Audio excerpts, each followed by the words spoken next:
those kind remarks. And as you know, I've always valued enormously our friendship and the many miles we've traveled together in the political world. I also I want to thank obviously the center. It's do superb work, and it's a pleasure to be here, especially to receive the Keeper of the Flame Award and to be in the company of so many good friends. I'm told that among those who were recognized before me was my friend Don Rumsfeld. I don't mind that a bit. It fits something of a pattern. In a career that includes being Chief of Staff, Congressman, and Secretary of Defense, I haven't had much that Don didn't get there first. Truth be told, any award once conferred on Mr. Rumsfeld carries an extra luster, and I'm very proud to see my name added to such a distinguished list. But I also would like to say, and Don and I over the years have grown so close, but also have on a number of occasions exchanged humorous barbs, if I may say that. I'm not going to tell any of those stories tonight. But what I want to do is, on behalf of my entire family, Don and Joyce, when I think back more than 40 years ago, when I was a congressional fellow with a one-year assignment in Washington, and then I was to go back to academia, back to the University of Wisconsin to finish my PhD, a certain gentleman intervened and asked me to sign on permanently as part of his staff and to become his, in those days, it was called a special assistant. And all of the success that I've enjoyed since was the direct result of the decision that he made, take a chance on me. I was very green. I also had a misspent youth. He defended me against some serious efforts by others in the White House to force him to get rid of me, and backed me up all the way. But the man who set me on the path in public life and public service was Don Rumsfeld, and I'll always be grateful to him.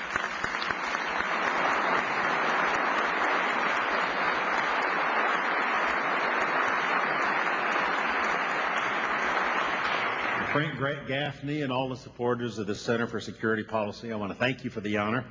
I thank you for the great energy and the high intelligence you bring to as vital a cause as there is, the advance of freedom and the uncompromising defense of the United States.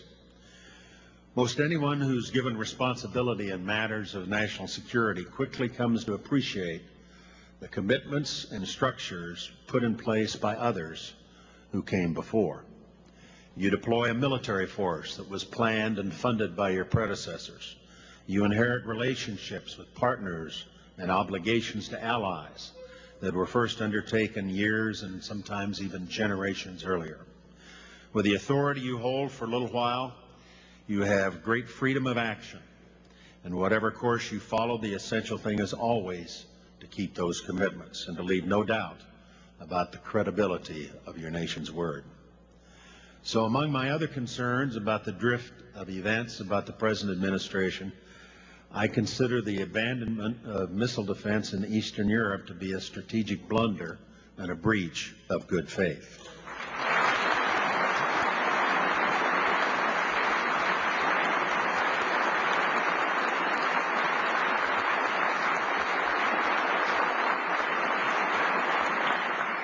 It is certainly not a model of diplomacy when the leaders of Poland and the Czech Republic are informed of such a decision at the last minute in midnight phone calls. It took a long time and a lot of political courage in those countries to arrange for our interceptor system in Poland and the radar system in the Czech Republic. Our Polish and Czech friends are entitled to wonder how strategic plans and promises years in the making could be dissolved just like that with apparently little, if any, consultation. 70 years to the day after the Soviets invaded Poland, it was an odd way to mark the occasion. You hardly have to go back to 1939 to understand why these countries desire and thought they had a close and trusting relationship with the United States. Only last year, the Russian army moved into Georgia under the orders of a man who regards the collapse of the Soviet Union as the greatest political disaster of the 20th century.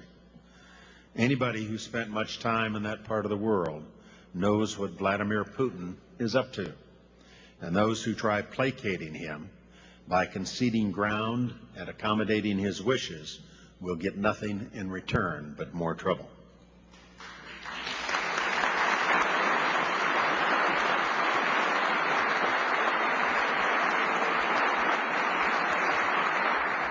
And what did the Obama administration get from Russia for its abandonment of Poland and the Czech Republic and for its famous reset button?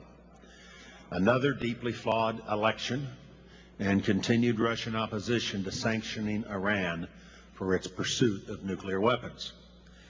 In the short of it, President Obama's cancellation of America's agreements with the Polish and Czech governments was a serious blow to the hopes and aspiration of millions of Europeans. For 20 years, these people have done nothing but strive to move closer to us and to gain the opportunities and the security that ties to America offered. These are faithful friends, NATO allies, and they deserve better. The impact of making two NATO allies walk the plank won't be felt only in Europe. Our friends throughout the world are watching and wondering whether America will abandon them as well. Big events turn on the credibility of the United States, doing what we said we would do and always defending our fundamental security interest. In that category belong the ongoing missions in Iraq and Afghanistan and the need to counter the nuclear ambitions of the current regime in Iran. Candidate Obama declared last year that he would be willing to sit down with Iran's leaders without preconditions. As president, he has committed America to an Iran strategy that seems to treat engagement as an objective rather than a tactic. Time and time again, he's outstretched his hand to the Islamic Republic's authoritarian leaders, and all the while, Iran has continued to provide lethal support to extremists and terrorists who were killing American soldiers in Iraq and Afghanistan. The Islamic Republic continues to provide support to extremists in Syria, Lebanon, and the Palestinian territories. Meanwhile, the regime continues to spin centrifuges and test missiles, and these are just the activities we know about. I have long been skeptical of engagement with the current regime in Tehran, but even Iran experts who previously advocated for engagement have changed their tune since the rigged elections this past June and the brutal suppression of Iran's democratic protesters. The administration clearly missed an opportunity to stand with Iran's Democrats, whose popular protests represent the greatest challenge to the Islamic Republic since its founding in 1979. Instead, the president's been largely silent about the violent crackdown on Iran's protesters and has moved blindly forward to engage Iran's authoritarian regime. Unless the Islamic Republic fears real consequences from the United States and the international community, it's hard to see how diplomacy will work. Next door in Iraq, it is vitally important that President Obama, in his rush to withdraw troops, not undermine the progress we've made in recent years. Prime Minister Maliki met yesterday with President Obama, who began his press availability with an extended comment on Afghanistan. When he finally got around to talking about Iraq, he told the media that he reiterated to Maliki his intention to remove all U.S. troops from Iraq. Former President Bush's bold decision to change strategy in Iraq, to surge U.S. forces, and there set the stage for success in that country. Iraq has the potential to be a strong democratic ally in the war on terrorism and an example of economic and democratic reform in the heart of the Middle East. The Obama administration has an obligation to protect this young democracy and build on the strategic success that we have achieved in Iraq.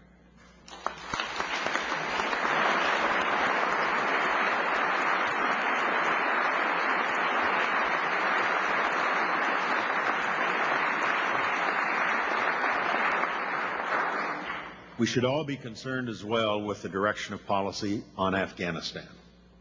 For quite a while, the cause of our military in that country went pretty much unquestioned, even on the left. The effort was routinely praised by way of contrast to Iraq, which many wrote off as a failure until the surge proved them wrong. Now suddenly, and despite our success in Iraq, we're hearing a drumbeat of defeatism over Afghanistan. These criticisms carry the same air of hopelessness. They offer the same short-sighted arguments for walking away, and they should be summarily rejected for the same reasons of national security.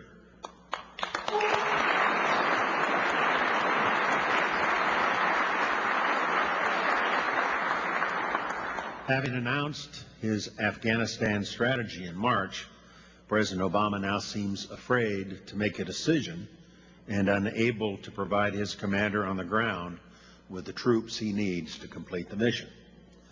President Obama has said he understands the stakes for America. When he announced his new strategy, he couched the need to succeed in the starkest possible terms, saying, quote, "If the Afghan government falls to the Taliban or allows al-Qaeda to go unchallenged, that country will again be a base for terrorists who want to kill as many of our people as they possibly can," end quote. 5 months later, in August of this year, speaking at the VFW, the President made a promise to America's armed forces.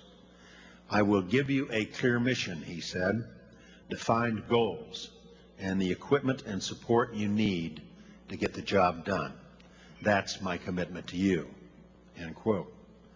It's time for President Obama to make good on his promise. The White House must stop dithering while America's armed forces are in danger.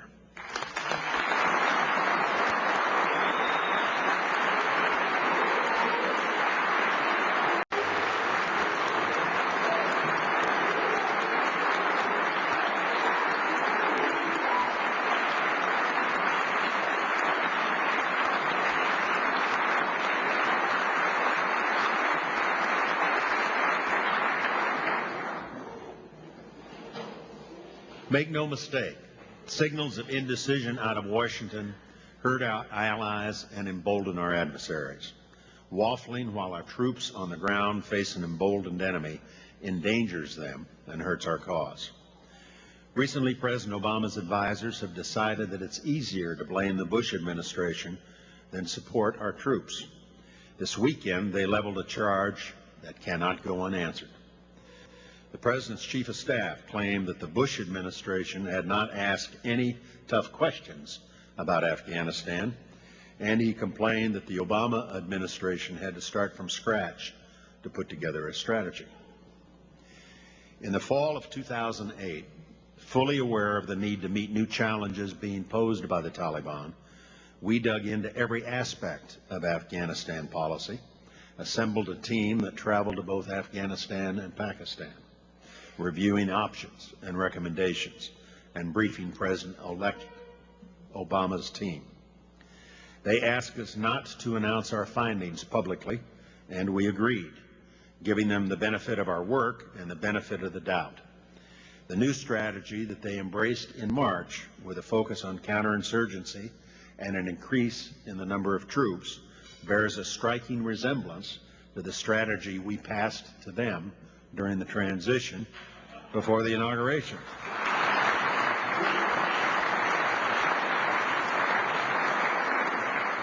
They made a decision, a good one I think, and sent a commander into the field to implement it. Now they seem to be pulling back and blaming others for their failure to implement the strategy that they embraced last March. It's time for President Obama to do what it takes to win a war he has repeatedly and rightly called a war of necessity.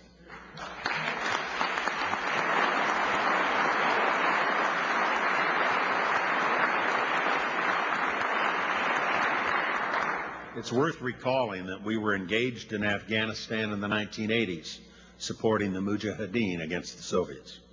That was a successful policy, but then everyone pretty much walked away from Afghanistan. While no one was watching, what followed was a civil war the takeover by the Taliban, and the rise of bin Laden and al-Qaeda.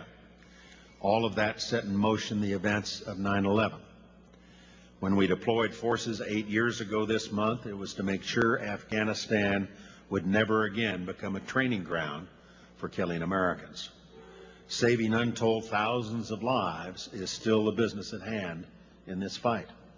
And the success of our mission in Afghanistan is not only essential, it is entirely achievable with enough troops and enough political courage. Then there's the matter of how to handle the terrorists that we capture in this ongoing war. Some of them know things that, if shared, can save a good many innocent lives. When we faced that problem in the days and years after 9/11, we made some basic decisions. We understood that organized terrorism is not just a law enforcement issue, but in fact a strategic threat to the United States.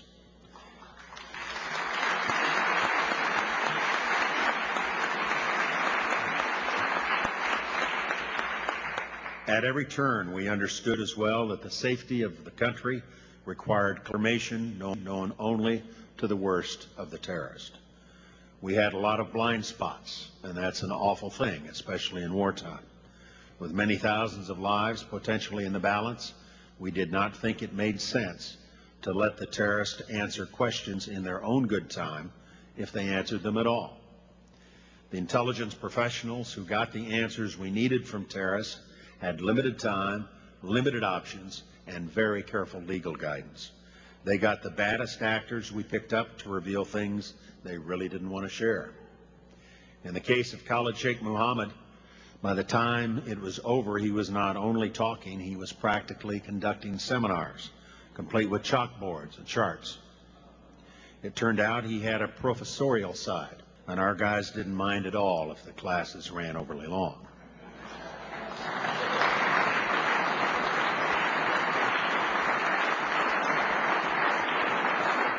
At some point, the mastermind of 9/11 became an expansive briefer on the operations and the plans of al-Qaeda. It happened in the course of enhanced interrogations. All the evidence and common sense as well tells us why he started to talk. The debate over intelligence gathering in the 7 years after 9/11 involves much more than historical accuracy. What we're really debating are the means and resolve to protect this country over the next few years and long after that. Terrorists and their state sponsors must be held accountable, and America must remain on the offensive against them. We got it right after 9/11, and our government needs to keep getting it right year after year, president after president, until the danger is finally overcome.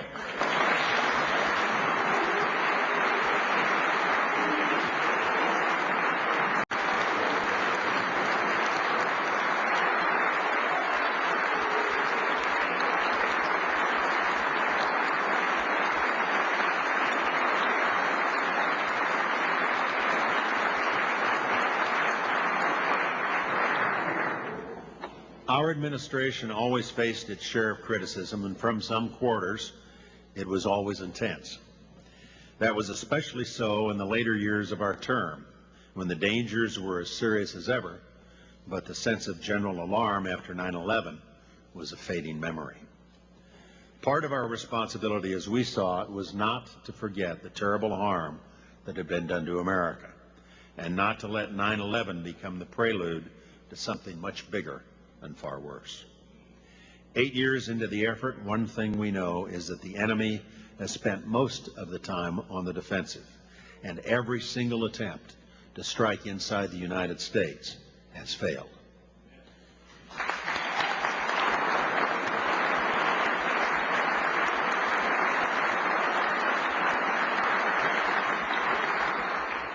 You would think that our successors would be going to the intelligence community saying, "How did you do it? What were the keys to preventing another attack over that period of time?" Instead, they've chosen a different path entirely, giving in to the angry left, slandering people who did a hard job very well, and demagoguing an issue more serious than any other they will face during these 4 years. No one knows just where that path will lead, but I can promise you this: there will always be plenty of us willing to stand up for the policies and the people that have kept this country safe.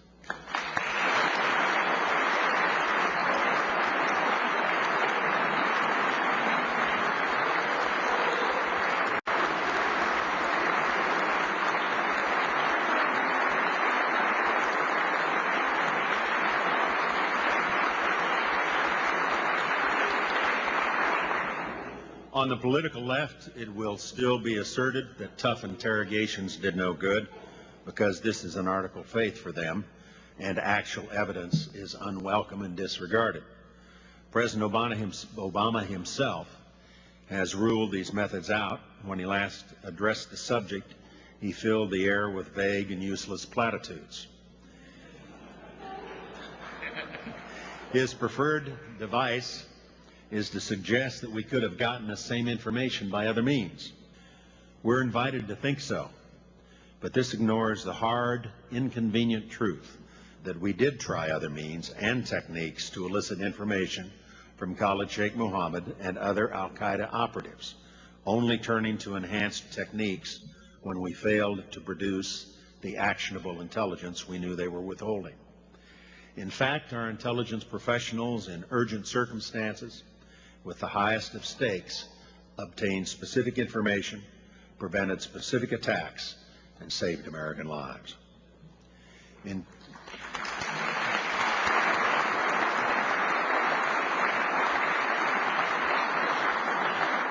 short, to call enhanced interrogation a program of torture is not only to disregard the program's legal underpinnings and safeguards.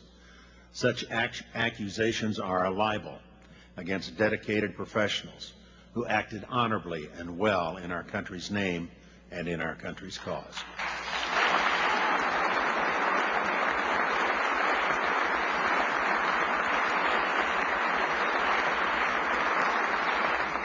What's more, to completely rule enhanced interrogation in the future in favor of half measures is unwise in the extreme. In the fight against terrorism, there is no middle ground, and half measures keep you half exposed. For all that we've lost in the conflict, the United States has never lost its moral bearings, and least of all can that be said of our armed forces and our intelligence personnel. They have done right. They have made our country safer, and a lot of Americans are alive today because of them.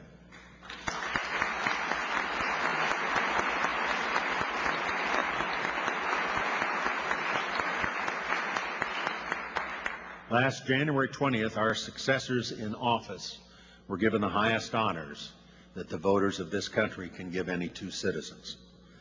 Along with that, George W. Bush and I handed the new president and vice president both a record of success in the war on terror and the policies to continue that record and ultimately prevail. We had been the decision makers, but those 7 years, 4 months, and 9 days without another 9/11 or worse were a combined achievement, a credit to all who serve in the defense of America, including some of the finest people I've ever met. What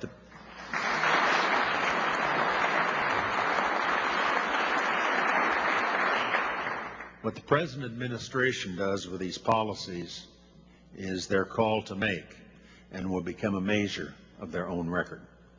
But I will tell you straight that I am not encouraged when intelligence officers who acted in the service of this country find themselves hounded with a zeal that should be reserved for America's enemies. And it certainly is not a good sign when the Justice Department is set on a political mission to discredit, disbar, or otherwise persecute the very people who helped protect our nation in the years after 9/11. There are policy differences. And then there are affronts that have to be answered every time without equivocation, and this is one of those. We cannot protect this country by putting politics over security and turning the guns on our own guys. We cannot hope to win a war by talking down our country and those who do its hardest work, the men and women of our military and intelligence services. They are, after all, the true keepers of the flame. Thank you.